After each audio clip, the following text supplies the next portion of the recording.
I'm Rick Bassman. I'm Mina Martinez. The pit bull is one of the world's most misunderstood creatures. The wildly unfair reputation surrounding these beautiful and sweet dogs has segued into mistreatment and abuse in many forms, and from there, mass euthanasia.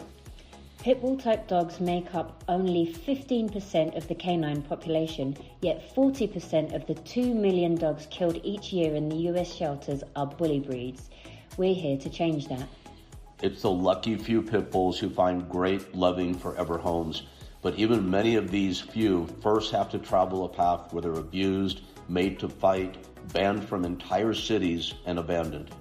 It takes a rare kind of person with a big heart to open their homes to a pit bull type dog. When you do, you're almost always guaranteed to find yourself with an incredibly sweet, loyal, affectionate dog who will love you with all of their heart. It's our mission to advocate for our beautiful bully breeds, to overcome the unfair and inaccurate vilification surrounding the pit bull, to overturn breed-specific legislation, to abolish dogfighting. It is a big mission, and we are dedicated to doing our part, starting right here at the Pitbull Podcast. Please join Rick Bassman and Mina Martinez for a new episode of the Pitbull Podcast every Saturday right here on Podcast One. Also, Hey everybody, it's Rick Bassman here for another episode of the Pitbull Podcast, and I am happy to introduce my always amazing partner and Pitbull Podcast co-host. And get ready for this, with a new high fashion haircut, my good pal, Mina Martinez. Hi! I covered it with a hat today. Covered what? What are you talking about? What did you cover? I covered nothing. There you go. You have, as my my ex stepdaughter would have said, you have bald hair. Yeah, I have bald hair. I was doing a live on my Facebook yesterday, and I read a post recently from one of my followers who has been battling cancer, and she was talking about how the loss of hair was really messing with her self-esteem, and if you have any hair to donate, then please donate it. And you saw me in Utah. My hair was like really long. I've never dyed it. I don't go to the hairdressers. There's no bleach. There's no chemicals. It was really luscious, long locks. I even sleep with it in a silk bonnet, which you made fun of. Right. And it's just really good quality, long hair. And I was like, okay, I'm going to just cut it off. And I was snipping away on the live broadcast. And it, you know, when you do it with scissors and you're like this, it's just everywhere. I looked at my dog's clippers, like, because I've got poodles, right? So I was looking at my dog's clippers. I was like, shall I do it? Shall I do it?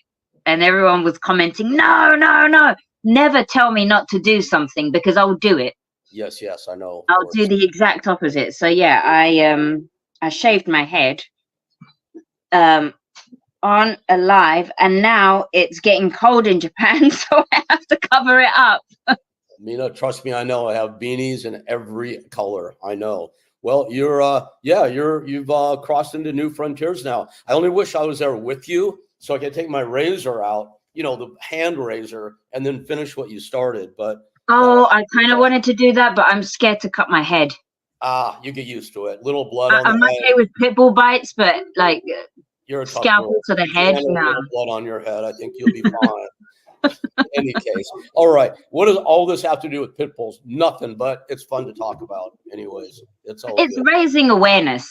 Absolutely it is. Oh, good for you. Good for how you feeling. You're gonna keep it like that, or you're gonna grow the luscious locks back out? Do you know what? I put on some like sunglasses, and I sent a picture to my old photographer from when I was a model, and he said, you look exactly like Amber Rose. And he wants to do a sexy photo shoot with me next year in March. So I have to keep it shaved for a while. Okay, then. I guess that's good enough reason. All right. We'll see how that goes a year from now. But you're looking good. Good for you for what you did. And let's move on and and talk about the subject of the hour, of every hour, our Yes, beloved please. bully breeds. And we're new still with this podcast. We're building our audience. We've had some great guests on. We'll have great guests as we continue to go. We have one today who is a fellow countryman of yours. We've learned you're both from England. He was also a pro fighter. There's so many similarities here, and the reason I love this guy, we've become friends lately more than any other, is he loves pit bulls. And not only loves them, does a lot of amazingly good work for them. You've read up on him a little bit. Hmm. What have you learned about our guest who we haven't named yet? I was looking at his page and the transport that he does, like taking dogs to new homes and finding rehoming, and transportation is one of the most key things in rescue, how to get dogs from one location to another. It's hard to find people. I'm trying to build a transportation network in Japan at the moment, and I'm having so much trouble because it's hard to find that. Yeah, our guest might be able to give you some advice. I mean, his I would love that. company, or his organization, I should say, as nonprofit, is Shelter Transport Animal Rescue Team. Clever acronym is START, Shelter Transport Animal Rescue Team. As you said, he transports animals to save them, not only pit bulls, but I know it's a big area of emphasis for him, and that's what we'll talk largely about. But over 15,000 animals he's organized transport for now out of kill Wow. shelters, and he's saved a lot of lives. The kind of stuff you and I work on every day and aspire to. So why don't we introduce from start our guest, who is from England but now transplanted to California, where I am, Mr. Steve Spiro. Oh, Steve, hi. hey, Hi, Rick. how you doing? Good. Hello. Thank you for the nice, kind words there. Appreciate it. Absolutely. So there's all kinds of barking in the background. And the funny thing is, it could be any one of the three of us where that's happening. Yeah, I've got a couple of pit bulls outside. There's some cars passing at the moment, so they're not protecting us at all. They just want the cars to stop so that they can get pets. Oh God, world's worst watchdogs. That's for sure. That's what I call them. Oh my gosh, Steve, do you have that experience with pit bulls? Are they good watchdogs? And they suck.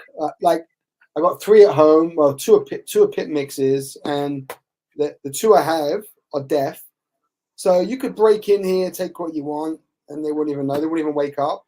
Or if they could wake up, they would probably just like give them a kiss and then ask for a treat and go back to sleep again. So no, they're useless. Oh, it's it's horrible. It's like we can have the gardeners show up, and they're terrified of my dogs. So I don't really smarten anybody up about it. If people want to think I have watchdogs, that's great for home security reasons. So I put them in the house, and they stand by the window and they bark their freaking heads off. I mean, it's got to be scary looking in from outside. What they don't know is if they walked in my house, they're just going to get licked half to death. That's Well, all I gonna don't know happen. if you can see outside my window, but my little we got a new one. Sorry, I'm just going to show you that. Look, she's Aw. like 12. She's been like 3 years in a cage, and she's living the best life now. So, but she's dog. Don't tell her, okay? She's Yeah, she's you really sweet. me photos yesterday. Don't you have like 4 new? Don't you have 4 new pit bulls over there? No, we got 3 total. One is like a shepherd chow mix, and one's a Shar-Pei pit mix, and she's like a pit bull terrier something mix. So I don't know, they're all mixes. So they're all pit bull something or other. How come you don't have Chihuahuas or Dalmatians? Why are you gravitating toward pit bull type dogs?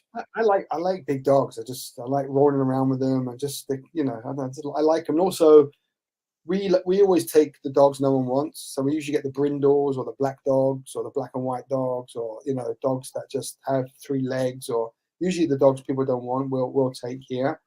So she was in a kennel, like I said, for 3 years, No one wanted to adopt her, so our friend had rescued her, and we're like, we'll take her, bring her to us, and she's living the best life now.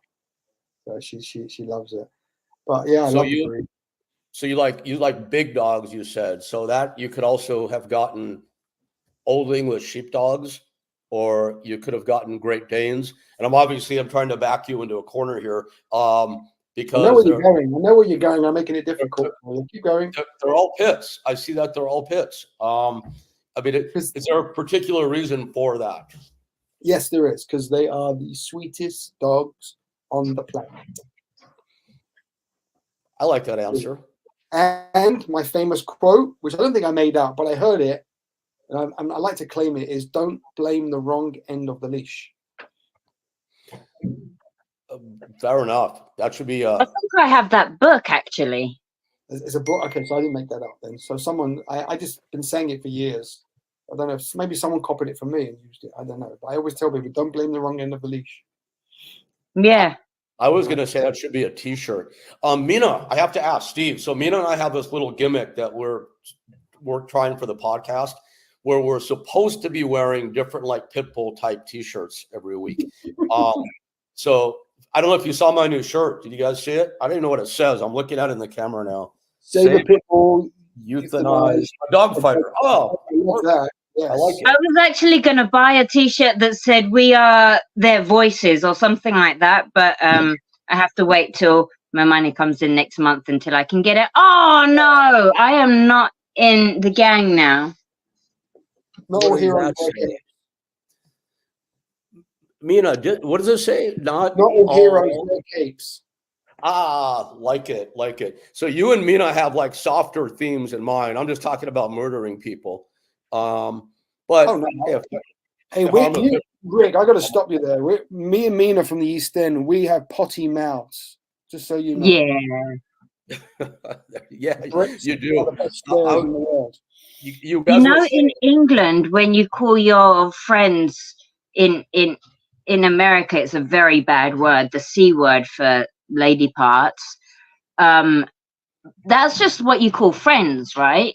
Yeah, it's a term of endearment. My friend calls, I go, hello. Yeah, you can't say it in America. It's really hard. Really bad.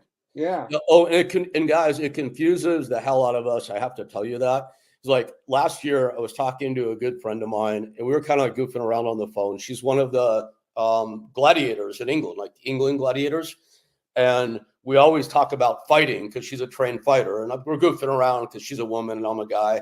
And I'm like, if you don't stop it already, I'm going to put you over my knee and spank you on your fanny. And right. I didn't know what that was. You guys know, right? Okay. Exactly.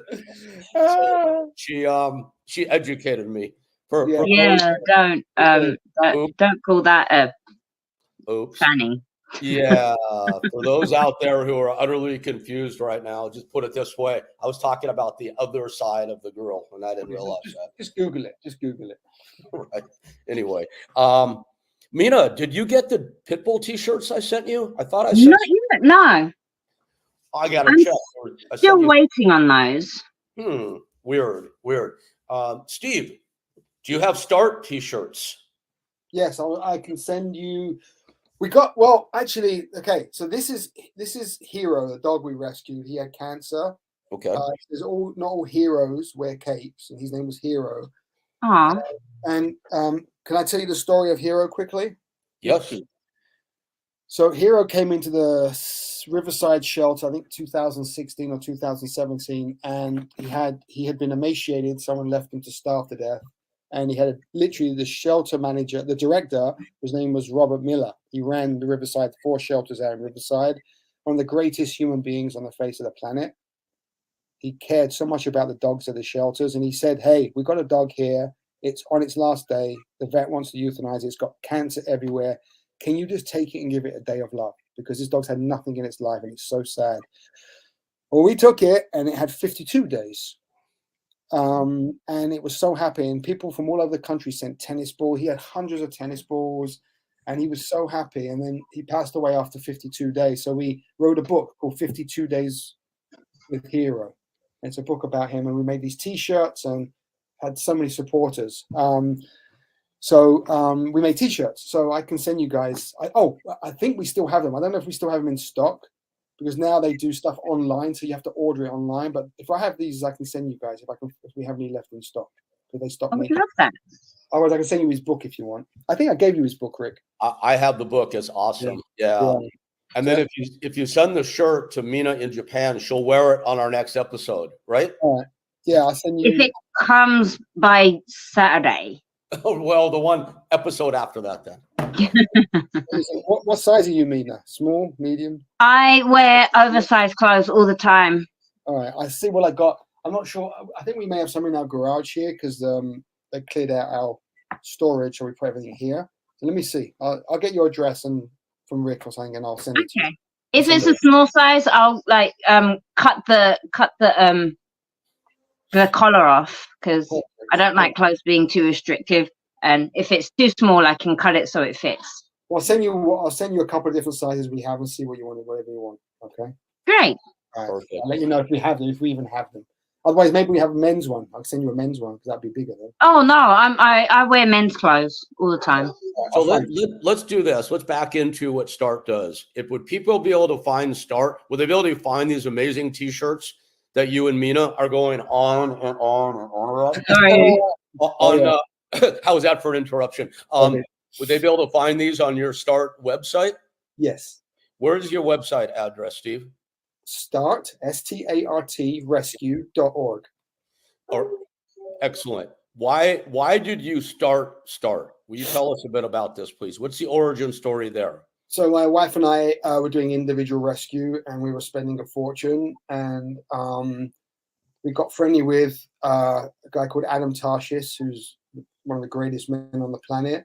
And we hooked up with a couple other people, and we decided to form, and with my partner Renee Ruston, and we decided to form a rescue group where we could transport high amounts of dogs, because rescuing one dog at a time is so expensive and time consuming. And we all love the pits. All of us love pits. There's like 5 of us, and we all had pits and all love pits. So we decided to create this transport group. And a friend of ours, Candace, who'd come from Oregon, knew some rescue groups in Oregon that had a shortage of dogs. Never heard that before. So we decided, Adam actually bought us our first truck, and we started transporting to these groups, and then more groups came on board, and then we started to vet. Well, we'd vet every group out to make sure they're all legitimate. And we had a contract with them to say that we'd send dogs to them as long as they sent us updates on each dog when it got home, so we could do a newsletter. And that's what we started doing. So we started having newsletters every week where the dogs had come from, where the dogs had gone, and then they're happy home. So people knew we were legitimate because it was in the proof in the newsletter. And the organization just started to grow. And that's how we started. And did you, when you started this, did you expect this to be a lifelong thing that would grow, or was it started with a lot of planning and forethought, or did it just kind of happen organically? A friend of ours, Tom Rogan, he offered to send us $500 a month. Our friend Chris Snyder offered to send us $500 a month. Adam donated $500 a month. Other people put a little bit of money in. So we had enough to get going. And then what happened is we started in 2011, May 2011. In July 2013, I don't know if you know, Rick, if you ever saw the news, there was a dog called Indy that someone set on fire in Van Nuys. And we rescued that dog. We had like $42,000 worth of vet bills. We worked with the vet hospital and Dr. Slayton, who helped really nurse him back to life. And it got us a lot of exposure on TV. And so Start went to the next level. And then we started introducing spay-neuter. We've done about 15,000 spay-neuters in the last decade. And we've funded for people. And we've rescued about 16,000 dogs. So that really, helping Indy really helped our organization because it helped us grow. We got more donors out of it and more supporters. That's some serious numbers, man. Now, what crazy numbers. When you say you rescue a dog, because that could, as we know in our worlds, that can mean a lot of different things. What is there a typical case study of what a rescue looks like, or are they all different? A dog, you mean? A rescue dog? Or the dog itself, the process, the rescue process. So our process on transports is we work with shelters that want to work with the rescue. Some of the shelters will rather kill a dog and work with a rescue. They won't hold it an extra day. They won't do the health search. They just don't give a shit. And there's others that are amazing and want those dogs out. Like the Porterville shelter we work with, Tulare shelter. There's the Modesto shelter. There's the Delano shelter. There's so many great shelters out there, and we love them. So basically our transport coordinator, long story short, sends the links to all those shelters for the available dogs to our rescue partners in the Pacific Northwest. They pick the dogs they can take. We try and do a 10% pit bull rule. We try and get 10% of the pit bulls on. So if we have on our truck 100 dogs, 10 we try and have pit or pit mixes or somehow. And then the truck goes to those shelters. The dogs are all ready. They've all been vetted. They've all got health certificates. They're all vaccinated and fixed, and up they go. And then they go to each group. Candice has a spreadsheet. We know where each of the dogs' ID number, where they've come from, where they've gone, who's responsible for getting that dog on board. If it's a shelter or an individual, then that group usually sends us at some point updates when the dog gets at home. We don't always get updates. Sometimes people are bad at pictures or the pictures are bad, but most of the time we get updates, and then that's when we update our donors to show, look, this is what we've just done. And the truck we had, which just blew up about 3 months ago, could hold about 100 dogs at a time. It was retrofitted, especially through the ASPCA back in the day, and it was a great truck, but it blew up about 3 months ago. So now we've just bought a new one, and we're in the process of getting that wrapped and getting that back on the road again. So in the meantime, we've been doing mini transports, about 20 dogs at a time. We have a small truck. Wow. So essentially, you're taking dogs out of kill shelters that would be euthanized, and you're giving them another chance at life in a place where they're going to survive and hopefully thrive then. They come from kill shelters. They come from, we've sent up dogs from South Korea. We've sent up dogs from the meat farms of China. We've sent dogs. Wow. We work with I don't know if you know about Bakersfield. There's a crisis. People keep dumping their dogs. It's been awful. Hundreds of dogs out there. So we've helped a lot of those dogs. We've teamed up with a coalition of a team. These girls are amazing out there called RAD, Rescuing Abandoned Dogs. And they just helped so many dogs out there. So we've helped raise money on those dogs and help find them homes. We've helped about 250 to date since we got involved last July 2022. I think we've helped about 250 of those dogs. I mean, it's never ending. And we fund spay neuter. We work with a wonderful lady called Diana Bentz of the Simi Valley nonprofit clinic.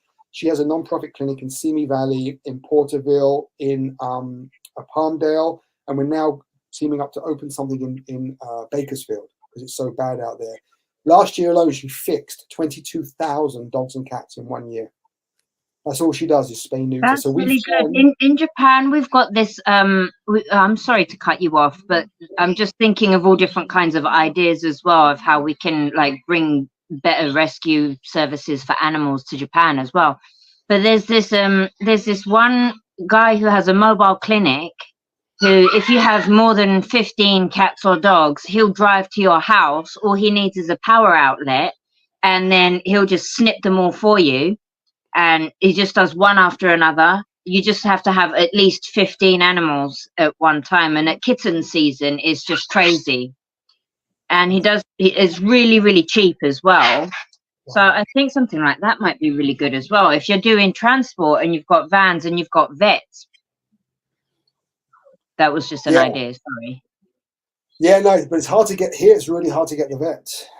It's really hard to. And with a mobile spay and neuter clinic, you can't do as many in a day. Like in Bakersfield, she's opening up an actual brick and mortar clinic because she can do overall, I think, at least twice as many as you can with a truck. Yeah. So that's what she wants to do, as many as she can. So we fund low-income families. We fund them in Porterville, wherever is needed. We help. We do about 50 or 60 a month. We help, and then and it doesn't. That's what, at the end of the day, spay and neuter is everything. At the end of the day, transport, spay neuter. It's more important, And then in LA, it's not enforced. Problem is, California's not enforcing it. Can I ask a question? Yeah. Because I'm having I'm having some problems defining this in Japan because in Japan we have no sanctuaries at the moment. This is the first one that we're making. But the difference, can you explain the difference between a rescue and a shelter first? Yes. So a shelter, the city shelter, the county shelters, they are LA County or LA City will the government fund the shelters. They're government shelters basically. So they euthanize the animals. If the dog's been in there a week and the kennel can hold 10 dogs and there's 20 dogs, 10 have to die. First in, first out, basically. Rescue is the groups we work with. They're set up to rescue the dogs to find them homes, not to euthanize. You do have. Go on, sorry, go on. You have a question? What happens to the dogs in the rescues when they're over capacity? Well, they don't take the dogs in. Now, we work with, for example, the Safe Haven Humane Society. That is rescue shelter, basically. But they're basically no kill. But no kill means if the dog has attacked someone or is really physically sick with cancer, they will euthanize the animal. That dog is healthy. That dog does not get euthanized. That dog, they'll find a home. They had a dog of ours there, I think a pit bull, was there for about a year. That wasn't dog friendly until she found a home. But they took that dog out every day. That dog, they have a huge property there. Dog was out running, was happy, but it was still in the cage. But that dog wasn't being euthanized because it was healthy and it was a good dog. It just didn't like other dogs. So they waited for the right home and the right home came along. Oh, nice. Yeah. But in the shelter, most shelters, like 99% of, well, I think 99.9% of shelters in California are kill, an actual shelter. There's the one shelter, Delano. It's a small little rural shelter. They hold dogs there for we're just rescuing one tomorrow, a pit bull, which I sent Rick last night. She'd been there a year she'd been there since December of last year. But they try and hold them as long as they can. They do everything they can not to euthanize them. They really care. But big shelter can't do that. They can't sustain it. Like Bakersfield, I think I was told in like 1 week or 2 or 10 days, they killed like 108 puppies. And it happens. I mean, and there's some shelters like San Bernardino City Shelter and Devore, and I hope you're watching Devore. They don't give a shit. They just kill everything. They couldn't care less. You tell them you're coming for a dog, they won't even hold it. They'll just kill it. They don't care. Yeah. Unless you have don't get me wrong, you have decent shelter. You have some of the nicest shelter workers in the world, and we've met so many of them that really care. Sometimes their hands are tied as well. They have to answer to their boss. I mean, I can go on all day. I've got stories that will blow your mind about what we've dealt with the shelters, but it's that's for another time maybe. We do want to kind of keep this positive. Like one thing that we want to do with the podcast is like spread positivity and show the good side of pit bulls, because a lot of people when they talk about pit bulls they tend to go into like, oh, this is the stuff that we deal with and it's so hard but we want to hear like good stuff. Like when you get a pit bull, what are you bringing into your home? What can you expect when you invite a pit bull into your house? 4 letters. Love. Yeah. I'll tell you something. So this is a story. There was this woman, was the dog called Amber or she called Amber? Anyway, there was this woman and she called me up and she wanted a dog. I go, what do you want? She goes, I don't want a pit bull, but I want a dog that's people friendly, dog friendly, can sleep in bed with me, can do A, B, C, D, and E. I'm like, oh, meet. I think the dog was called Amber. Meet Amber. Oh yeah, her name was Naomi. I said, Naomi, meet Amber. She goes, oh, what dog is it? I'm like, she's a pit bull. She goes, no, I told you I don't want it. Why? Why don't you want it? Well, I read all the thing and I've heard this and da da da. I said, can I listen? I think she was a teacher of some kind. I said, listen, you're a really smart lady. Can I just ask you a huge favor? She said, what? I said, can you just come to the boarding facility? It's 20 minutes from your home. Come meet Amber. Just change your perception of what you think this breed is. I said, I promise you, you will not be the same again. I promise you. I said, if I will pay for your adoption fee for any dog you want if you don't agree. She came and adopted Amber on the spot, right? Dog lived with her for 12 years. Dog would play with her hose, slept in bed with her every night. And she adopted a second pit as a friend for Amber. She said, Nice. I will never get another breed again. This is the best breed on the planet. Yeah, there's no going back, man. It's like we run into it all the time, Steve. You probably more than us. That amazing innate prejudice against the breed, and it's like so. It's amazing you turn Naomi so quickly. When you come across people that are not open to having that exposure, but you have a chance to work on them for a little bit longer period of time, what might you do to try to get somebody to open their mind? Meet the dog. I mean, listen, guys, I never grew up with dogs. I was never a dog lover. I couldn't give a shit, to tell you the truth, until I met my wife when I was 34, and I met her 2 dogs. They were rescues. They weren't pits. They were rescues. And I'm like, wow, this is like the first 2 beings ever to be happy to see me in the morning. It was so amazing.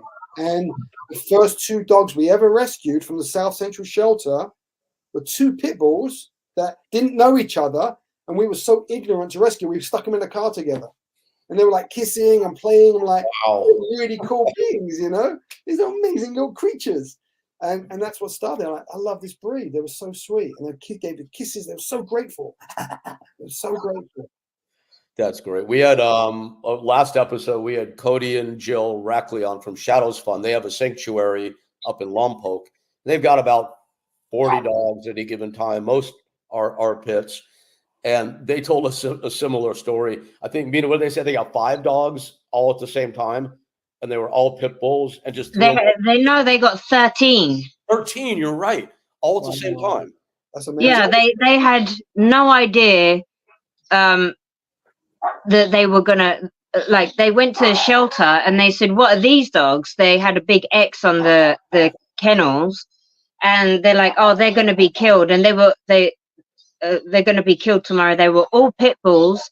There was 13 of them, and they had like 100 acres or something. They were like, okay, we'll take them all. And they took home like 30 complete dog newbies, and they took home 13 pit bulls that day. That's amazing. And guys, don't get me wrong. There are some pit bulls that are aggressive, but there's also good humans of certain nationalities and bad humans of certain nationalities. It's not, you can't just judge. It's like in life, you can't say you're black, you're white, you're Asian, you're good, you're bad. It doesn't work like that. We're all individuals, you know. But on a whole, that breed, and you got to remember, that breed was used for fighting because they are so observant of the owner. They'll do what the owner wants. So they taught them to fight. Oh, that's what my owner wants me to do. I'll do it. And they're a powerful breed. But they are incredible. I mean, we've had with all our transports, we've had least problems with the pit bull than we have with any other breed. Mm-hmm. Seriously, you know. Yeah, I've found the same in my experience. After having my hands on thousands of dogs throughout the year, more pit bulls than anything, I've only been bitten a handful of times, and never by a bully breed, not once. So, yeah, but they're right. You're right. They're individual. Any dog can bite. If a pit bull bites, they'll do more damage than a Pekingese, certainly. But I'll stand by forever the statistics, proven statistics, that they're far less likely to bite than the vast majority of breeds out there. And I don't want to get on a pedestal and start preaching, but I just felt like it was time to say that. Yeah, it's just that when they do bite, they can cause a lot more damage than other breeds. So let's move past that. Yes, we've all said that now. Yes. Yeah. What's next? But you know, I tell you another happy story. There was a guy that he was basically the guy euthanizing the dogs at the shelter. It was a shelter in San Bernardino. Anyway, he called me. I was having lunch. I was on Beverly Boulevard, and he called me and said, "Steve, I was about to euthanize this pit bull, and I was on the table. I had the needle going in. He turned up, he looked at me, and licked my face. He goes, I froze, and I couldn't do it. You have to come take this dog. But we're so full, you have to come like tomorrow, like at the latest, or today or whatever, or yesterday." So we got that dog, and he was great. Pit bull. Wow. Wow. Yeah. That dog was lucky, and lucky that you could take him. What do you do? First of all, do you take owner surrenders? Yes, but I don't deal with any of this personally. We have an amazing girl called Colleen that runs our organization, And if they want to give up their dog, then they have to go through her, and they have to send pictures and a video of the dog around other dogs. It has to be dog friendly, because a lot of these dogs go up into fosters or into kennel situations where they're out in play groups.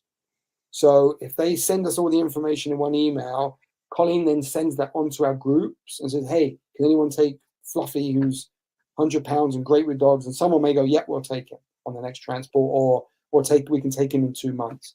And then we'll reach back out to the owner and see if they can hold him for 2 months, or sometimes, we'll try and help board the dog, whatever we can do. It just depends how. If that owner's not willing to go the extra yard, then we say, sorry, we can't help.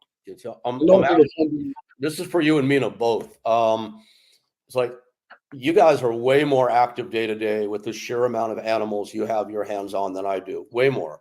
Yet I'll still get average 3 messages a day, usually on Facebook Messenger more than anything, about an owner who is heartbroken and explaining why they have to give up their pit bull. All right, yeah, you're like smiling and nodding because you know where I'm going with this, right? I mean, my gut reaction to that is I get kind of pissed when I first see it, because my first thought is, well, you got this dog, it's implied that it's a commitment for life, and now you have to give them up. But every now and then you'll come across one that's, from my vantage point, very earnest. They really have no choice, but they're stuck. I mean, it was amazing that you were able to take that dog that looked up on the table. Most places are full; they're maxed out. What does somebody do? And Mina, this is for you too. I know the phenomenon is a little different in Japan, but I know you can relate to this. If somebody is stuck, they have a dog that they say, and I'm emphasizing that for a reason, they say they have to give up. What are their chances? What should they do? The day before yesterday, I got a call on my landline from a fella who had 2 pit bulls, father and son pit bull, and he said once a year they get into a fight. The dad pit bull was 11 years old, and he's had him since he was a baby. This man has been raising pit bulls for years and years, and all he ever does is breed and raise pit bulls and keep the pit bulls. But this father and son, they were fine usually, but then they would just fight once a year. He was on holiday traveling Japan with his kids, and both dogs were at the vet, and his whole family was telling them that they have to be put down, or could you take one? And right now I'm at full capacity. I can't take in anymore. And it's hard for him to keep them separate because he's now in a camper van with his family traveling Japan with his 2 pit bulls that, and they were currently like in this area. That's why he reached out to me. And I'm still trying to figure it out. Like if I can, because if he's a dog aggressive dog that's gonna trigger my other pit bull Roxy, then it's not going to be good. So I'd have to build another part in my garden. But it's case by case really. If he can, the dog's 11. It has a few more years left. So I would like that man to do what he can to keep him, because he obviously was brokenhearted and he wanted to give the best life for the rest of that dog's life, but he didn't think that he was able to provide the dog the best care. Steve, what do you say to that? I mean, it depends on the situation. I mean, we get no lie, guys. We get at least 1,000 emails a week, at least. I had a text the other week, some guy going, "Hey, come pick my pit bull up. I don't want him." But it depends on the situation, depends on the email, depends. We tell people we try and network them to we'll try and network them to, we're the middleman. We're not the rescue. We're the middleman. So it starts the transport. It's great groups we love. and we help the shelters. You know, and we fund it ourselves. We raise the money to fund it all ourselves. You know, so no one has to pay. But it depends on the person. You know, if they have a really friendly pit bull that's, you know, and they send us a video and it's rolling around with another dog, we just help. My wife helped a 100-pound pit mix, but he's great with everything. He's great with dogs. He's great with everything. And so we took him on. We were able just to take. We had a foster open up, all worked out. It was all serendipitous for this dog. Seriously. And other dogs with us, and we haven't been able to help. We just didn't. You know, the groups have said no, they're full. Like one of our groups works with the reservation out in Oregon, so they're kind of not taking dogs from us, and they were our biggest taker. They would take like, you know, 30 to 50 dogs at a time from us, so they couldn't take. So we had nowhere for this dog to go, so we couldn't help. You know, so it just depends on the situation. Yeah, it's really sad. You know, it's really sad.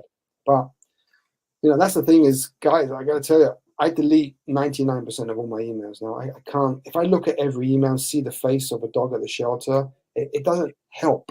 That's no good for my mental being. I got to focus on what I can do. I'll focus on what I can't do. It's brutal. And you know, Steve, it's interesting. I just thought of this right now. You're like one of the few dudes that I know in rescue. It's like it's all 90% plus women. We know that. I always attribute that to the fact that women typically have a lot bigger hearts than men do. They have a bigger heart for the animals. That's my theory anyway. About it's what women are better than men. If women were in charge, there'd be no war. You know what I mean? They get shit done. Man. Exactly. So my wife and our team are mainly all women. They get it done. It's like I love them all. They're all like my heroes. Absolutely. And I bring it up because obviously they're also typically more sensitive. And I have a lot of women friends in rescue that talk about getting these cases brought to them every day. And this is for you, and this is for Mina and people that do what you guys do. They're oftentimes like finding themselves being like being accused, being victimized because, oh, well, Mina, you have a sanctuary. What do you mean you can't take my dog? I mean, it's like, you know, screw the fact that they committed to this dog for life. They're not going to give it up because you have a sanctuary. It's your obligation to take it. And it's like, I mean, you guys, you're nodding because I'm sure you experience this all the time. And it's like, Steve, I think we have a mutual friend, Robin from BR Bully Rescue.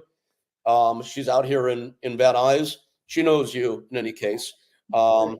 She's usually, you know, she's a rescue, not a sanctuary, which obviously is a whole different thing from shelters. Sanctuary being a land-based place like Mina has with structures and whatnot where the dogs live, hopefully the rest of their lives.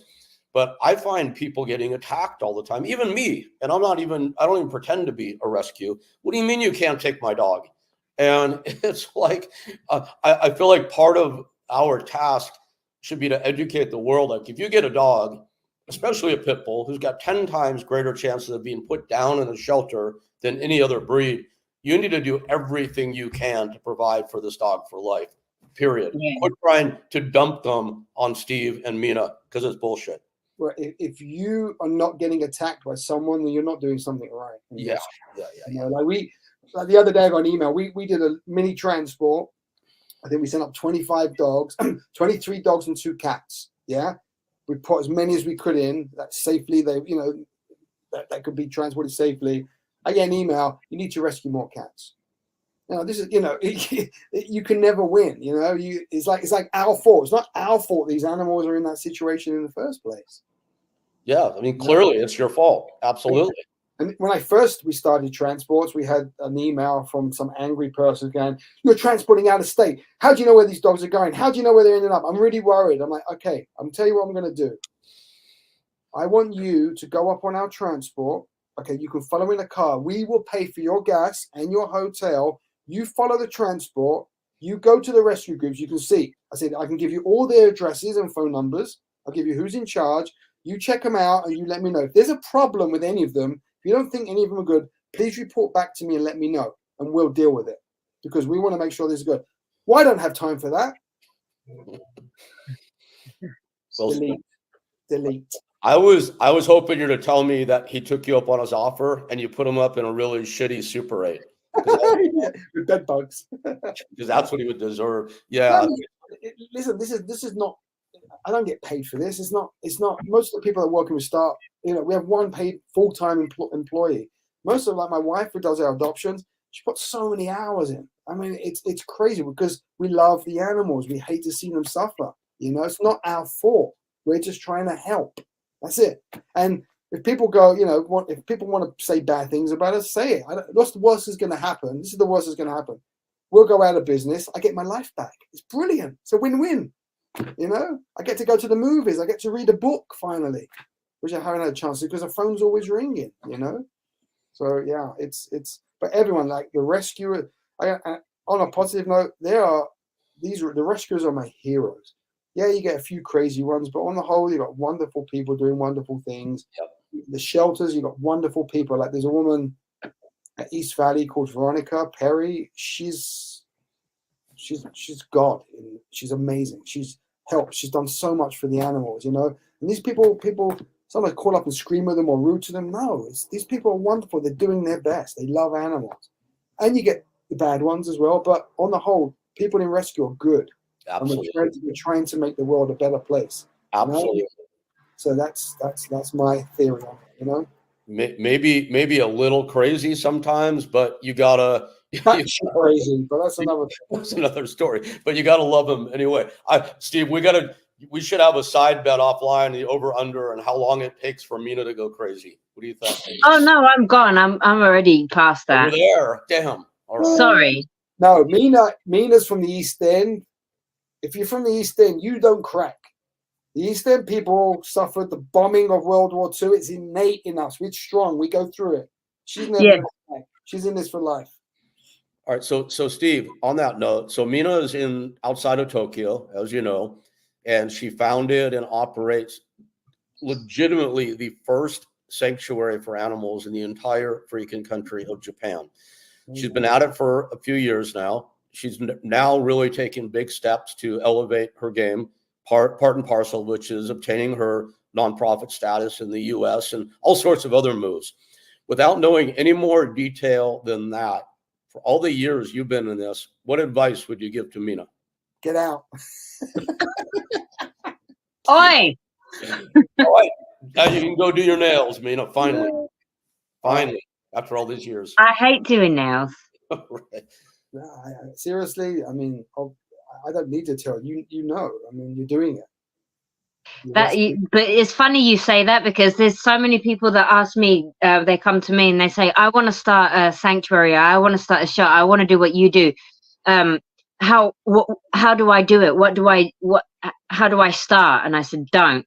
I always tell them, "Don't do it. Instead, join forces with another rescue or volunteer your time, foster and help them out and help them become a better rescue, because otherwise there's going to be a whole bunch of shitty rescues all over the place instead of good quality ones." Like exactly, and that's why we started rescuing, because we got scammed by a rescuer. She scammed me and my wife out of 10 grand on our credit card. I'm not going to mention the name, but when we do our foundation, no drama and transparency. Those are two top things. We work together. We're here for the animals. It's not about us. If it's about, make it about you, clear off.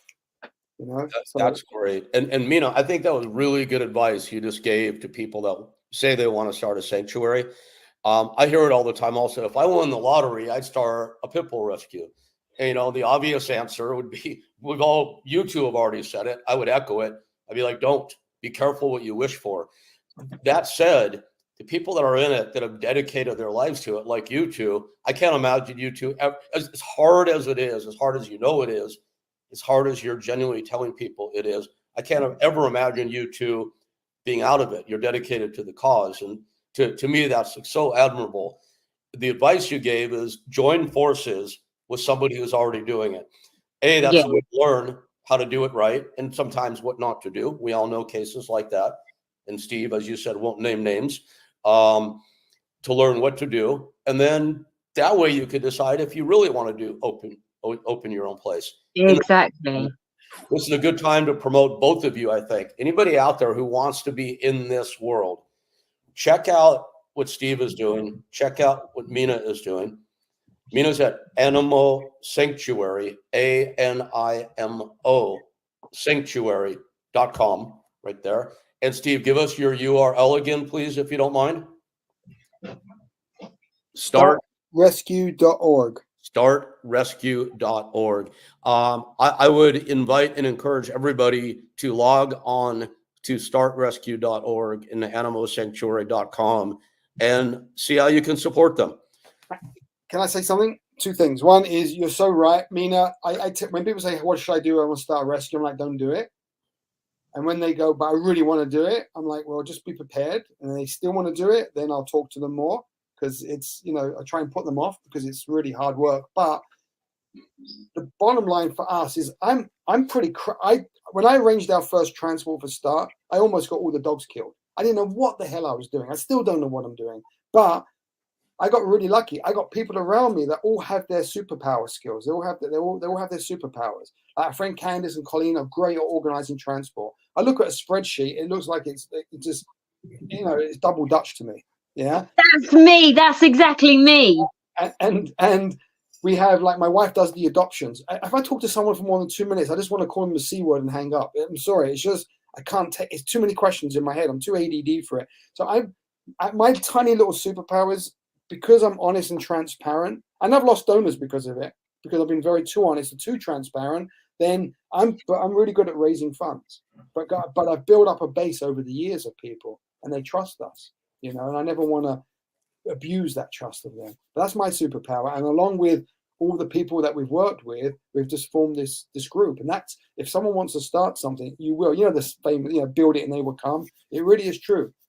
If you're really serious about it, and I feel like we've got lucky as well. So that's it. That's my 2 cents. Oh, well said, guys. This hour has raced right by. I always before we wrap, I love, as Mina knows, putting people on the spot and just talking about stuff that has nothing to do with what we've been talking about, or a bit of a subject change. Steve, if you were in the elevator with somebody and had a minute to tell someone that was deathly afraid of pit bulls why they should change their mind, what would you tell them? I'll just bring the pit bull in the elevator with them. All right, fair enough. That was the best answer yet. That's a good answer. Yeah. And it's so true. It's like I've been in public with my dogs hundreds, if not thousands of times. And I'll travel with 2 or 3 or 4 at one time. And every now and then, well, more than that, people will say, "Can I say hi? Can I approach your dogs?" And I know in every situation, and I have tons of photographic evidence of this, little kids, old people, every type of person on the ground with my 2 or 3 or 4 pit bulls who are immediately in love. It happens over and over. That's amazing. Is that Wilson there trying to give you a kiss? That was Wilson making a special appearance. Yes, yeah. Was Rick, if everyone breaks into your house and steals Wilson, come to me first, because it may be right. Okay. Yeah, we're gonna be a major vigilante movement over that one. That's for sure. Oh, he's brilliant. Wilson's the best. It might be me that breaks in and steals Wilson. He's amazing. He's amazing. He's one of the most amazing dogs ever. He's pretty funny. He just face planted into the sofa right when you guys said that. And just so you know, he's, not for you guys, but obviously for your listeners, Wilson's blind, and you'd never know. Other than when he face plants into the sofa. Yes, that's true. Now lands on one of your other dog's heads. Yeah, pretty rare. Usually he knows where he is. Yes. Mina, any final words of wisdom for us this evening? Any final questions you want to ask? Words of wisdom, no. All right. No, I do see many similarities, not just the accent and where we're from, but I do see many similarities. The whole ADD thing, between me and Steve, I like that. It's kind of reinforced me that I'm on the right path. I'm doing what I should be doing. So it was really nice talking to you today. You too, Mina. Thank you. Thank you for rescuing pit bulls. Yeah, and I want to kind of leave people with this word, and I don't need to have the final word. So I'm going to ask you to wrap when we're done, Mina, or you, Steve, whoever would like. We talked a lot about dogs being given up tonight. It's epidemic now, and it's increasing more and more. We know that it was symptomatic of the pandemic and the fallout from that, but now it's just continuing to increase.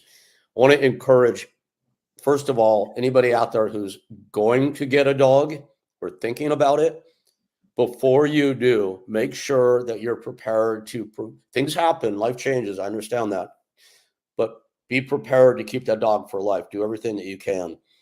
If you have a dog and you think you have to give the dog up, step back for a moment and look at every single possibility that you possibly can to hold on to that dog that you committed to. And if that makes you feel guilty, whoever might be listening, sorry. Better you feeling a little guilty than a dog being abandoned.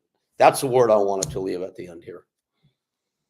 Do you know what I often say to people? Because there's no animal welfare in Japan, and they're kind of catching on to the fact that animals might be sentient here, but they don't know. It's on a completely different level. Humans at the top, and we rule everything, and that's the end of it. So I try and get people to think about, okay, if it was a human, would this be ethical? Can you tie your kid outside and leave it there 24 hours a day? Would you be okay with that in the winter, summer, right? And just the basic things, like everyday things that you do with your dog. If you're having some money problems, would you give your child up, or would you do something else, take on another job, find a babysitter, find a dog sitter so that you can find some time to make more money? And I don't like the word fur babies very much, but if you thought of your dog more as a child, as a family member, then I don't think that there would be so much giving up. No, I agree with you. I've seen people walk into the shelter with their animal to give it up. Two things: walk into the animal, they saying they can't afford it while they're on their iPhones. So they can pay for their new iPhone, and I'm talking about new iPhone, brand new iPhone with a nice case, putting up in a nice car, right? Makes no sense. And we've also seen people dump their senior dogs, which is the worst. Whoever does this should go to hell. Dump their senior dog at the shelter and then go get from the shelter a puppy. And the shelter lets them. That should be absolutely 100% banned. Oh, don't start me off, please. Yeah. Let them the show. Rick, can I say something to you? By the way, you when I came to your house for the first time, I saw your 4 pit bulls. I didn't really know you, and I saw your dogs and how well they were treated. I was like, my God, there is some hope. That's what I want to let you know. When I left your house, I'm like, seeing you with these 4, the love these dogs had, and they're all rescues. I had so much respect for you, Rick. Seriously, because thank you. I really do appreciate you saying that, but it comes naturally because, like Mina was talking about how Japan ranks living beings. It's easy for me. It's like human beings are third. The 199 other dog breeds that the American Kennel Club recognizes are second. Pit bulls are first, so it's easy. But I thank you for saying that. I appreciate it. I appreciate you guys. But thank you. It's nice. I always tell. That's why I hate drama in the rescue world, because like we should be working together. Don't turn against each other. That's the bad people. Yeah. That's why I keep trying to treat the drama out of it. I really do. We've had a few bad things over the years, but overall it's been pretty smooth. Because I won't accept it. I won't tolerate it. I've seen you stay out of it, as to whatever degree I know you at this point. I've seen you stay out of that. I know Mina does not engage in that, and that's a big thing. It's important. So I hear all the time, like, there's rescues saying this about you. I'm like, I don't care. Don't tell me who it is, because I don't have it in me to hate on someone at the moment. So don't tell me what they said. Don't tell me who it was. I got that. I heard it. Yes, last night I heard there's actually a male rescue out there that hates my guts. I'll tell you off camera. I don't want to, but because for something he did, that I called him out on, something that was very unethical. I think I know who you're talking about. But like you said, we can do that offline. Yes. Yeah. Or I could just see if I can. I could just see if I could add him to the feed real quickly. Please do. We could try that too. Hey, you guys, this was great, and I want to say while you're both still here on screen, because Steve, we will bid our farewell to you in a moment before Mina and I wrap up. But I want to say to the two of you together, and to everybody listening and watching, Mina and Steve here, these are two people doing great work for our animals, for our pit bulls, for all dogs. So you two, please keep it up, and please continue to set the shining example that you do every day. Good on both of you. Thanks so much, guys. Thank you. Thanks. Steve, great to see you. Thanks for being with us, man. Thank you again. Thanks both. Nice to meet you, Mina. I'll look at those t-shirts for you.